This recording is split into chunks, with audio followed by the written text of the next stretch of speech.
सामाजिक कार्यकर्ता सोनम वांगचुक और उनके साथ लद्दाख से पैदल चलकर दिल्ली आ रहे 123 लोगों को दिल्ली पुलिस ने सिंघू बॉर्डर से हिरासत में ले लिया।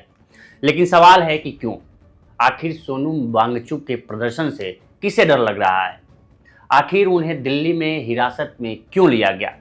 वो लद्दाख के लिए क्या मांग कर रहे हैं इस वीडियो में हम जानेंगे। लेकिन सोनम वांगचुक के गिरफ्तारी पर राहुल गांधी ने एक पर ट्वीट कर लिखा कि पर्यावरण और संवैधानिक अधिकारों के लिए शांतिपूर्ण मार्च कर रहे सोनम वांगचुक जी और उनके साथ सैकड़ों लद्दाखियों को हिरासत में लेना अस्वीकार्य है। लद्दाख के भविष्य के लिए खड़े होने वाले बुजुर्गों को दिल्ली की सीमा पर क्यों हिरासत में लिया जा रहा है? मोदी जी, किसानों की तरह यह चक्रव्यूह भी टूटेगा और आपका अहंकार भी टूटेगा। आपको लद्दाख की आवाज़ सुननी होगी। लेकिन फिर से सवाल वही है कि आखिर क्या वजह है कि सोनम वांगचुक को लद्दाख से पैदल चलकर प्रदर्शन के लिए दिल्ली आना पड़ा। नमस्कार, मैं उपेंद्र कुमार।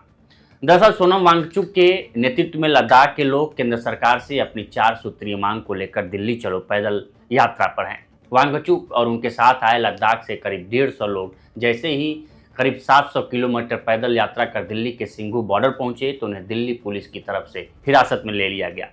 पुलिस का कहना था कि यहां उत्तरी सीमा और मध्य दिल्ली समेत कई इलाकों में BNNS की धारा 163 लागू की गई है, जिसके तहत 5 से ज़्यादा लोगों के एक साथ जमा होने पर पाबंदी है।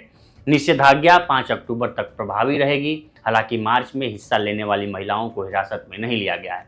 बता दें, दिल्ली चलो पदयात्रा का आयोजन लेह एपेक्स बॉडी द्वारा किया जा रहा है, जो कारगिल डेमोक्रेटिक अलायंस के साथ संयुक्त रूप से 4 साल से आंदोलन चला रहा है। अब सवाल है कि इस यात्रा के पीछे वजह क्या है? तो साल 2019 के बाद से लद्दाख को छठी अनुसूची में शामिल करने और राज्य का दर्जा देने की मांग की जा रही है। पर्यावरण संरक्षक और रेमन मैग्सेसे पुरस्कार विजेता सोनम वांगचुक इस आंदोलन का नेतृत्व कर रहे हैं। उन्होंने 1 सितंबर से लद्दाख से दिल्ली चलो पदयात्रा शुरू की थी। वे लगातार लद्दाख के मुद्दे, लेह और कारगिल से जुड़ी मांगों को उठा रहे हैं। वांगचुक का कहना है कि अब तक केंद्र सरकार मामले को लटकाए हुए है। इससे पहले इसी साल मार्च में भी सोनम वांगचुक ने 21 दिनों का अनशन किया था। तब उन्होंने सिर्फ नमक और पानी पीकर अनशन किया था। वांगचुक ने सरकार पर लद्दाख को पूर्ण राज्य का दर्जा और संवैधानिक संरक्षण देने का वादा तोड़ने का आरोप लगाया था। लद्दाख को लेकर सोनम वांगचुक और वहां के लोगों की कई मांगे हैं। सबसे बड़ी मांग ये है कि लद्दाख को संविधान की छठी अनुसूची में शामिल किया जाए ताकि उसे संवैधानिक सुरक्षा मिल सके। इसके साथ ही लद्दाख को पूर्ण राज्य का दर्जा दिया जाए। इसके पीछे तर्क है कि पहले अनुच्छेद 370 की वजह से लद्दाख को संवैधानिक सुरक्षा मिली थी, लेकिन अब ऐसा कुछ नहीं है। छठी अनुसूची में संविधान के अनुच्छेद 244(2) और अनुच्छेद 275(1) के तहत विशेष प्रावधान है। इसके चलते ही असम, मेघालय, त्रिपुरा और मिजोरम में जनजातीय क्षेत्रों का प्रशासन है। छठी अनुसूची के तहत जनजातीय क्षेत्रों में स्वायत्त जिले बनाने का प्रावधान है। छठी अनुसूची स्वायत्त जिला परिषदों के गठन का प्रावधान करता है। इन स्वायत्त जिला परिषदों को लैंड रेवेन्यू जमा करने, टैक्स लगाने, कारोबार को रेगुलेट करने, खनिजों के खनन के लिए लाइसेंस या पट्टा जारी करने के साथ साथ स्कूल, मार्केट और सड़कें बनाने का अधिकार भी होता है। इसके अलावा लद्दाख में पब्लिक सर्विस कमीशन का गठन करने की मांग भी की है ताकि स्थानीय लोगों के लिए रोजगार के मौके पैदा हो सके। पहले यहाँ के लोग जम्मू कश्मीर PSC में अप्लाई करते थे क्योंकि लद्दाख पहले जम्मू कश्मीर का हिस्सा हुआ करता था। लेकिन 5 अगस्त 2019 को केंद्र सरकार ने जम्मू कश्मीर से अनुच्छेद 370 को खत्म कर दिया था। साथ ही जम्मू कश्मीर और लद्दाख को अलग अलग केंद्र शासित प्रदेश भी बना दिया था। जम्मू कश्मीर में विधानसभा की तरह यहाँ कोई स्थानीय काउंसिल नहीं है।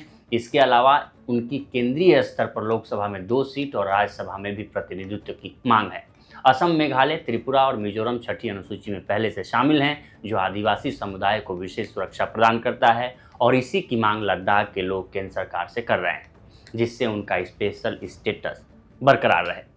दिल्ली पुलिस द्वारा हिरासत में लिए जाने पर वांगचुक ने एक पोस्ट में लिखा कि दिल्ली पुलिस और हरियाणा पुलिस के कई वाहन उनकी बसों के साथ आगे बढ़ रहे थे।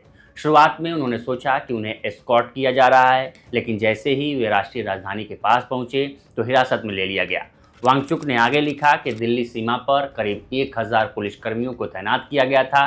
दिल्ली में लद्दाख भवन और उन क्षेत्रों में सुरक्षा बलों की भारी तैनाती की गई जहां लद्दाख के छात्र रहते हैं। उन्होंने कहा कि ऐसा प्रतीत होता है कि वे इस पदयात्रा को नहीं होने देना चाहते हैं। मुझे और मेरे 150 पदयात्रियों को दिल्ली सीमा पर 1000 से ज़्यादा की पुलिस तैनात की गई है।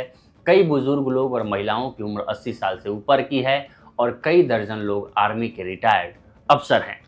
आगे क्या होगा हमें नहीं मालूम, हमें बस में ले जाया जा रहा है। हो सकता है कि आगे हमें डिटेन किया जाए या अरेस्ट कर लिया जाए। आगे हमें कहाँ ले जाएंगे ये नहीं पता। दुनिया के सबसे बड़े लोकतंत्र में हम बापू की समाधि की तरफ एक सबसे शांतिपूर्ण मार्च कर रहे थे। हे राम। तो फिलहाल इस वीडियो में इतना ही। इस पर आपकी क्या राय है हमें कमेंट कर जरूर बताएं। बाकी देश दुनिया की तमाम खबरों के लिए बने रहें लोकमत हिंदी के साथ। नमस्कार।